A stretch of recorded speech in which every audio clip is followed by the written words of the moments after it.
Balikan natin si Weng de la Fuente, kaugnay nung kanyang binabalita sa atin kanina. Weng?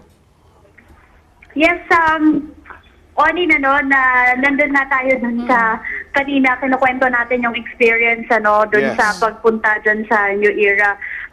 Sabi nga natin, napapalibutan ito ng mga bundok at medyo yung fresh talaga. Bukod dun sa lalawigan, malayo sila dun sa mga no-build zone na idineklara ng pamahalaan. So, kaya ito isa sa balak na ipatayo or gagawin dyan na negosyo ng ating mga kabayan, eco-farming talaga dahil malapit sila sa kalikasan. Gaya lang sinasabi mo, Weng.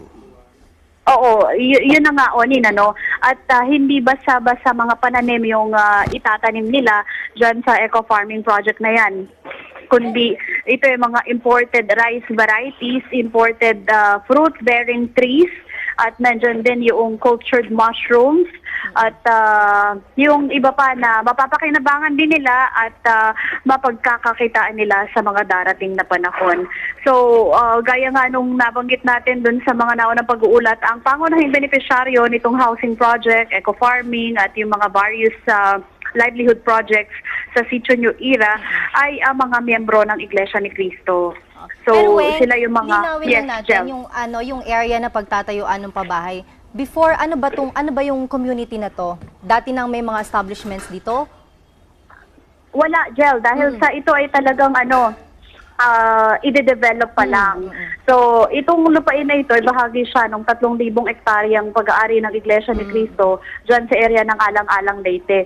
So, yung pagtatayuan ng pabahay at maging ng mga livelihood projects ay nasa 765 yata or 785 hectares. So, may plano din, ayon sa kapatid na Jun Santos, 768 hectares sa kabuuan. Initially, yung pagtatayuan ng pabahay at saka niya mga proyekto na yan. At may plano din sa mga darating na panahon na i-expand pa. Dahil initially ay 1,000 housing units. 1,000 housing units ang itatayo. Oo. At gaano karami yung... so 1,000 units, 1,000 na pamilya. 1,000 families. Okay. Pero ang kabuang kasing bilang ng mga naapektuhang pamilyang miyembro ng Iglesia ni Cristo ng Super Typhoon Yolanda ay nasa 2,630 families. So magkakaroon talaga ng expansion. Yung 1,500 dyan na mga naapektuhan ay mula dito sa eastern part ng Leyte. At 1,000 na pamilyang Iglesia ni Cristo ang galing naman dun sa western side ng Leyte. At sa area ng Samar ay 130 families na mga kaanib sa Iglesia ni Cristo. So, ang focus talaga nitong housing at resettlement project na ito na inaasa magiging isang model community dito sa lalawigan ng Leyte ay yan ng Sitio New Era na ground break or sinimulan na na magbaon ng time capsule or groundbreaking, madaling salita, dyan sa area na yan. At ang maganda dito, yung mismong yung mga kababayan natin ay magtutulong-tulong dun sa pagtatayo ng pabahay. Sila din yung makakatuwang? Sila din. At parang kung ang gobyerno merong cash for work at saka food for work, ganun din dahil sa bagamat sila din yung kinakatuwang doon sa construction, itong mga itatayong pabahay sa kanila at yung mga livelihood projects, ay tumatanggap din sila ng nagbuwa ng ganansya para dun sa kanilang pinaghirapan. So tumatanggap din sila ng tulong pinansyal sa Iglesia ni Cristo. At bukod dyan, Jel, nauna na yung initially nung nagkaroon ng mga naunang paglingap ang Iglesia ni Cristo sa mga biktima ng Super Typhoon Yolanda, ay nagbigay na din ng financial aid sa kanila ang Iglesia ni Cristo. So dun sa mga pamilya na apektado ng Yolanda na nawalan ng bahay at ng kabuhayan, ay binigyan din sila ng food aid at cash na nagre-range siya ng 10,000 pesos hanggang 20,000 pesos, depende dun sa damage na na ang tawag natin dito, yung tinamo nung kanilang mga bahay, kabahayan, noong nanalasa nga yung super typhoon. At para na din dun sa mga nagtatanong saan nanggaling itong pondong ito nga yung na-generate dun sa Worldwide Walk for those affected by Typhoon Yolanda noong February 15, 2014. At gayon din dun sa mga abuloy o handog o offerings ng mga kapatid sa Iglesia ni Cristo sa panahon ng mga pagsamba. So, dun sa mga curious, kasi marami nagtatanong, di ba? Oo. Noong nagkaroon tayo ng Worldwide Walk. Ano na nangyari, at di ba? ano na nangyari. Ito na po yung resulta noong malawakang paglakad na yon.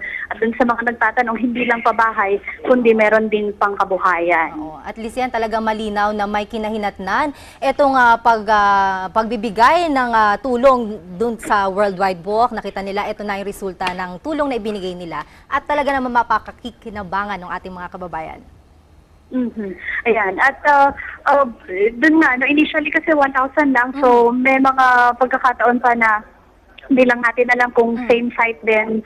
Pero maraming lugar kasi na pinagtatayuan ng komunidad ang Iglesia ni Cristo. So unahin pa lang ito. Ito, meron pa mga susunod para dun sa yes. the rest na mga kababayan natin na mabibiyayaan din eventually. Yan. At pero yung pagtulong, kagaya nung lingap sa mamamayan na palagi ang ginagawa ng Iglesia ni Cristo, tuloy-tuloy din yan, ay hindi naman yan exclusive lang para sa mga miyembro ng Iglesia ni Cristo. Open sa lahat. At gaya nga nung nabanggit natin kaninang umaga dun sa pambansang almusal, naglibot-libot tayo dito sa ilang area ng Tacloban. Yung iba bumabalik na din sa normal yung kanilang mga pamumuhay, pero merong kapansin-pansin na na doon sa tabing dagat na nakalagay doon yung mga malalaking paalala ng gobyerno na no build zone. Merong mga nandun pa rin yung mga dating nakatira at mas inayos pa nila na yung mga bahay nila, meron ng mga bubong, mga bagong bubong. So hindi natin alam kung hanggang kailan sila magtatagal doon, napapahintulutan pa rin ba sila na manatili doon sa mga lugar na yon. Dahil nakalagay na nga no build zone, pero andun pa rin sila, nagtayo pa rin doon sa mga mapanganib na lugar. Oo nga siguro talagang napilitan din, baka wala naman talagang malugaran yung kanilang di ba? Anyway. Kasi meron pa din jail na mga nakatira sa Tent City, lalo na doon sa labas ng Tacloban International Airport. At sa di kalayuan, nandun din yung ibang houses na ipinatayo naman ng Department of Public Works and Highways. So, yung ilan nandun pa rin. At may mga areas pa din kami na napupuntahan na may mga tent pa din. So nakatira pa din dun sa hanggang tent ngayon, yung makalipas iba. ang 4 na buwan, Ganun nga lumalabas doon. At sa pagsapit ng gabi ay medyo wala pa rin kuryente yung yun dun sa mga main streets, merong mga kuryente. Oo, pero yung ibang mga establishments, dun sa mga poste may kuryente. Pero parang paputol-putol siya, parang may area lang na meron, tapos mas malawak yung wala, tapos magkakaroon na naman. And yung mga establishments na nag-ooperate ay may mga genset. Pero Weng, yung tatayong pabahay, anong tentative date na matatapos ito? Wala pang sinabi. Pero mabilis naman kasi yung pagtatayo. Of course. Kilala natin ang Iglesia ni Cristo kung paano magtrabaho sa construction. Alam natin kung gaano kabilis at katibay, 'di ba? Yung kanilang mga ginagawa. Yan. At yung kung ang temporary housing na pinagkaloob ng gobyerno, yung bank houses na nagkaroon pa ng issue noong nakaraan, ang itatayo dito sa Sitio New Era ay mga concrete studio type na mga pabahay. Pero yun na, quadruplex ang style niya. So may 4 na na bahay na magkakasama. Quadruplex. So parang townhouses siya na dikit-dikit. Oo, pero studio type lang siya. At yung floor area niya ay 22 square meters, pero yung kabuuan niya ay mahigit 30 square meters dahil dun sa kanilang pinaklabas ay may mga lugar para ayusin nila, parang mini garden ba o pagtataniman ng kung anong gusto nilang itanim. Ayun. May tanong lang ako dyan ng particular, Weng, sa mga naninirahan or maninirahan sa bagong pabahay ng Iglesia ni Cristo. Meron ba silang dating lupa dyan sa Tacloban? Yung iba kasi, Onin, siguro nakatira sila dun sa mga idineklara ng no-fly zone ngayon. So, kaya ililipat sila ng pamamahala ng Iglesia ni Cristo doon sa mas safe na lugar. At kasi ang nagiging problema dun sa ilan kapag ililipat sa mga relocation sites, di ba, ay ayaw nila, mahirap tanggapin sa kanilang kalooban dahil wala silang kabuhayan, malayo dun sa eskwelahan, malayo sa yung katwiran ng marami, lalo na dyan sa Metro Manila, yung mga informal settlers kapag nililipat. Ayaw nila kasi nga, anong ikabubuhay namin dito? Yun yung itinatanong. Kaya dito sa bubuing community, kaya nga magiging model community siya, Onin, ay kumpleto na halos lahat. Alright. Sabi ko nga, kapag may mga kamag-anak sila na aniyahan pumuntahan doon, pwedeng medyo magbakasyon na din ng konti dahil sa bukod sa fresh yung mga yung hangin at ang makikita mo talaga ay luntian dahil sa ito'y napapaikutan ng bundok at ng pag natuloy na at tumagal na yung eco-farming at tumutubo na yung kanilang mga pananim, mga masusustansyang pagkain din yung makikita doon. Alright, Weng.